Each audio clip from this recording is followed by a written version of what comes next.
오늘은 한약으로 고혈압을 치료할 수 있을까에 대해서 꽤 재밌는 연구가 한 편 나와서 여러분들에게 소개를 드리려고 합니다.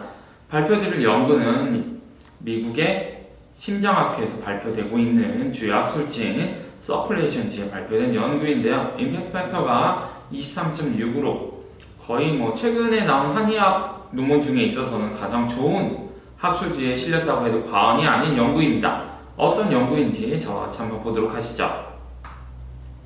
자, 먼저 간단히 여러분들이 알아두시면 좋을 기초 지식으로서 리마인드를 한번 해봅시다. 고혈압은 한 가지 원인이 아니라 굉장히 다양한 요인에 의해서 나타날 수 있는 다요인 질환이고, 거기에 있어서는 가장 잘 알려져 있는 레닌 안지오텐신계를 비롯해서 혈관 내피와 우리 신경계와 면역계 관련 인자들이 상호작용을 해서 혈압에 변화를 나타내고 있고, 이것들에 대한 최종적인 결과가 고혈압으로서 나타나게 되는 경우 우리가 흔히 알고 있는 일반적인 본태성 고혈압이 됩니다. 먼저 레닌 안지오텐신계는 혈관 내피의 기능 이상, 또 소금에 대한 민감성, 그리고 혈관 손상과 밀접한 관련이 되어 있고요. 나트륨의 저류나 혈관 수축은 혈압의 상승을 야기할 수 있습니다.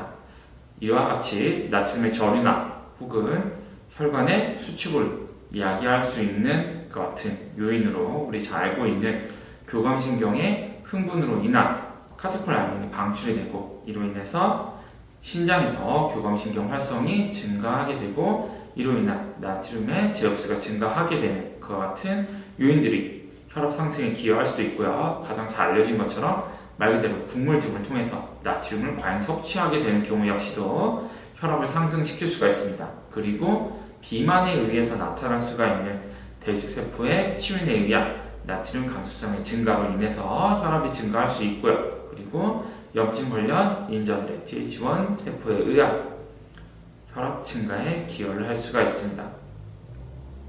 염증이 혈압을 증가시킬 수가 있는 것이죠. 또 염증 수준의 증가는 혈관 내피의 여러 나이아트릴 옥사이드와 같은 혈관을 확장시킬 수 있는 인자의 합성을 감소시키는 요인으로 면역계의 활성화, 그리고 면역계를 활성화할 수 있는 가장 큰 요인 중에 하나가 노화와 비만이라는 점에서 왜 40, 50대 이후 중년 이후에 고혈압이 증가하게 되는지 어렵지 않게 이해를 할 수가 있습니다. 증가된 혈압은 우리 장기 곳곳을 손상시킬 수가 있고, 이것은 증가된 혈압에 의해서 나타나게 되는 여러 혈관을 비롯한 장기에서의 염증 수준의 증가, 산화 스트레스의 증가, 세포 사멸 등과 밀접한 관련이 있는 것으로 알려져 있습니다. 그리고 이와 같은 질환들로 인해서 다양한 또 문제들, 이형 당뇨 혹은 여러 대사질환, 내분비 질환 같은 문제들이 야기가 될 수가 있고요. 또한 신경 내부의 면역학적 측면에서 봤을 때 다수의 만성 질환은 이와 같은 상태들이 사실은 한 가지 요인으로 보기보다는 굉장히 다양한 요인들이 복합적으로 나타나서 나타나는 다양한 현상들의 하나로서 혈압의 증가가 나타난다 라고 이해를 하시면 될 겁니다. 여기에 있어서 대표적으로 다음과 같은 요인들, 레닌 안지오텐신계, 그 다음에 신경호르몬, 혈관 내피, 그리고 조금 더 근본적인 차원에서는 면역계와 신경계, 내분비계를 포함한 다양한 우리 몸의 기능 체계들이 관여하고 있다라는 점을 알 수가 있습니다. 자, 지금까지 다양한 연구들이 발표가 됐습니다. 한약의 주요 적응 표적이 면역계이고, 염증은 혈압 상승의 주요 인자이기 때문에 잠정적으로 한약이 혈압 조절 효과를 가지는 것은 사실 이상한 일은 아닙니다. 그러나 현재로서는 양질의 무작위 대조 시험이 부족하기 때문에 한약이 정말 혈압을 감소시키는 데 있어서 유효한 처방들이 상당히 있을 수 있음에도 불구하고 근거 중심의 처방으로서는 그렇게까지 권장이 되고 있지도 못합니다. 또 관련 연구들도 양질의 서양의학에서 보고 있는 바와 같은 CCB나 ARB나 아니면 이뇨제와 같은 약물들이 가지고 있는 근거 수준의 만큼은 한약의 임상적인 효과, 장기적인 효과, 다양한 만성질환의 위험 감소와 같은 이점들이 뚜렷하게 보고가 되어 있지 못하기 때문에 아직까지는 1차 처방으로서 활용되고 있지는 못합니다. 고혈압은 임상적으로는 스트레스 등의 요인에 의해서 나타날 수가 있고요. 이와 같은 우리가 원인을 명확하게 알 수 있는 요인에 의해서 나타난 일시적인 고혈압, 일시적인 혈압 상승에 있어서는 한약이 효과적이라는 점이 임상적으로 잘 알려져 있습니다. 또 고혈압에 의해서 나타나는 임상적으로 뚜렷한 증상들, 뒷목이 뻣뻣함이라거나 어지러움이라거나 하는 그와 같은 증상들에 있어서는 조등산이라거나 반화백질 첨화탕이라거나 혈부 추가탕이라거나 오룡산과 같은 처방들이 효과가 시사가 되고 있습니다. 일본에서도 심장내과 의사들에 의해서 많이 처방되고 있는 한약들이죠. 하지만 그럼에도 불구하고 원발성 고혈압을 치료하기 위한 1차 치료제로서 한약이 널리 투여되고 있지 못한 것은 사실입니다. 물론 일부 연구들은 온당탕과 반화백질탕의 합방이 강압제 이상의 효과를 나타낼 수 있다라는 결과를 제시하고 있고, 제 개인적으로도 혈압 조절에 있어서 이와 같은 처방들이 유효하다라는 경험을 종종 해봤지만, 그럼에도 불구하고 가격대의 성능 비면이나 아니면은 강압 효과 면에 있어가지고 아직까지는 조금 더 한약이 가져야 될 근거들이 더 많이 필요하다라고 말씀을 드릴 수가 있을 겁니다. 그런데 이와 같은 상황에서 왜 제가 오늘 소개를 드릴 연구가 상당히 좋은 학술지에 발표가 되었을까요? 그것은 첫 번째로 숨은 고혈압이라고 하는 마스크드 하이퍼텐션이라고 하는 상태에 대해서 최초의 무작위 대조 시험 양질의 싱글 블라인디드 스터디가 한약이라고 하는, 우리가 잘 알고 있는 한약, 바로 천마구등이라고 하는 처방을 통해서 연구가 진행되었기 때문입니다.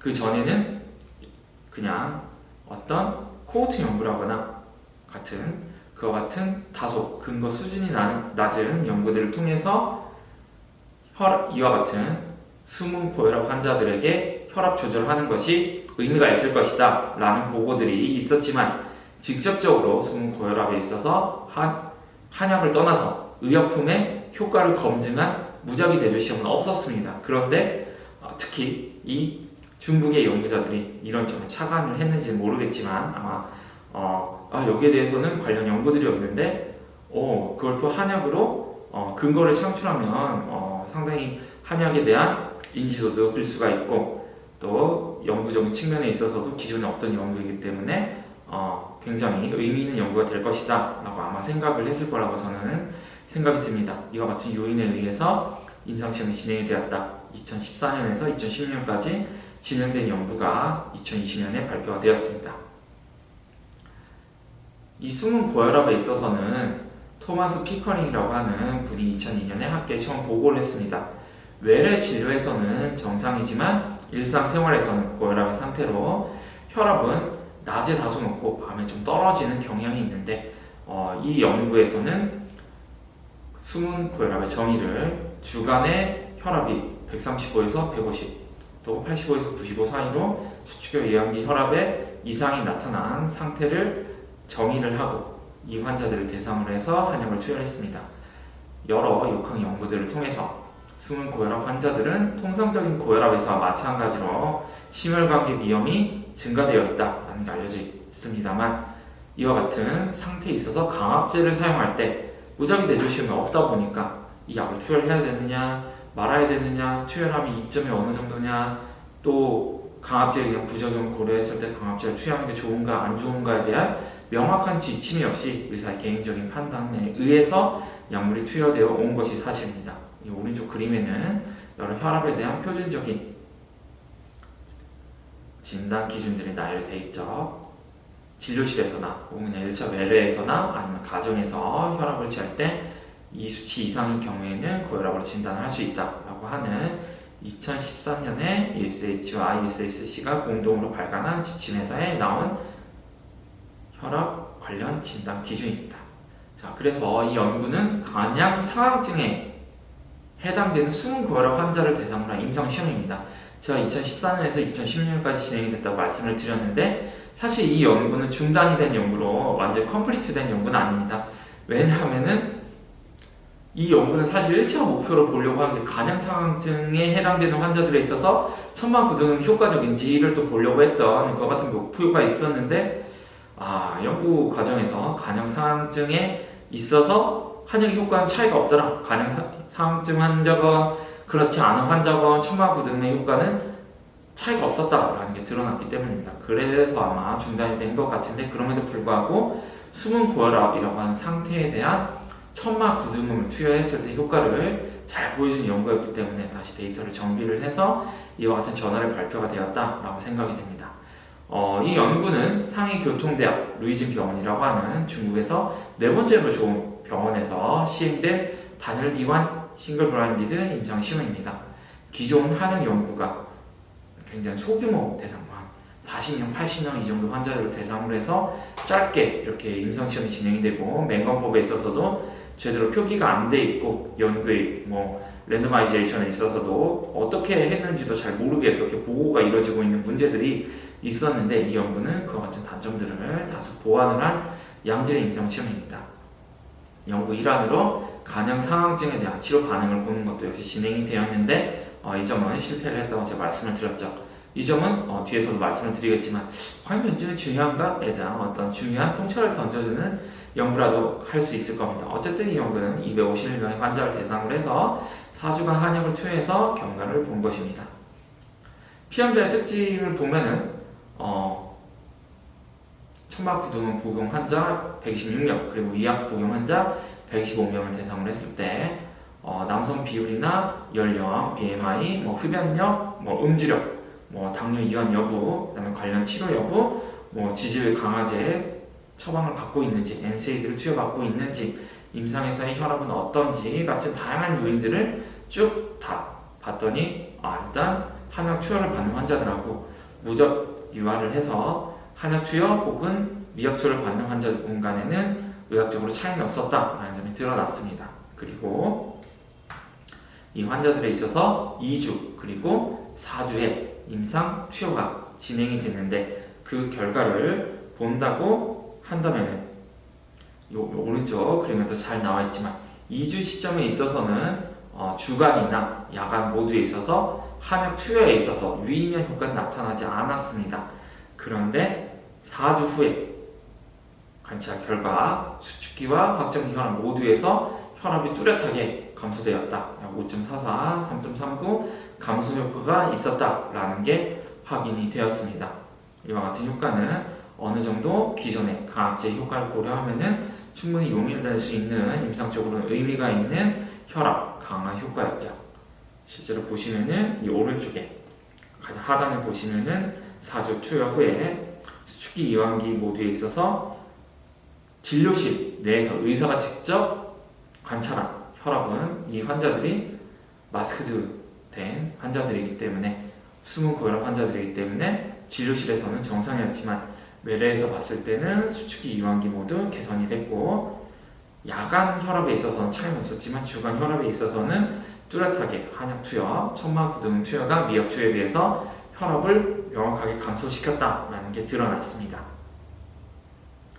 자, 이를 통해서 알 수 있는 것은 1차적으로 천마구등음은 제한된 환자들에 대해서 제한된 기간에 있어서는 혈압을 감소시키는 효과가 뚜렷하다라는 점, 그리고 두 번째는 이 연구의 디스커션 등에서 나오는 부분들이지만, 변증을 했을 때 간염 상황증 그리고 간염 상황증에 해당 여부는 강압 효과에 영향을 미치지 않았다라는 점을 보여줍니다. 이와 같은 부분들은 제가 예전에 좀 말씀을 드린 것처럼 혈압을 강화시키는 그 같은 한약의 효과는 변증과 무관하게 나타날 수가 있고, 더 근본적으로는 변증이라고 하는 게 임상에서 많이 볼 수 있는 패턴들을 그냥 정리해 놓은 것이지, 어떻게 실체로 존재하는 어떤 병태생리상의 존재는 아니다. 주로 염증과 면역에 그리고 신경계의 항진에 의해서 나타날 수가 있는 다양한 현상들이다 라고 보는 게 타당할 것이고, 그것이 일정한 패턴으로 정리되어 있을 뿐이다. 그리고 환자에 있어서는 그러한 정형화된 패턴들은 사실 잘 나타나지 않고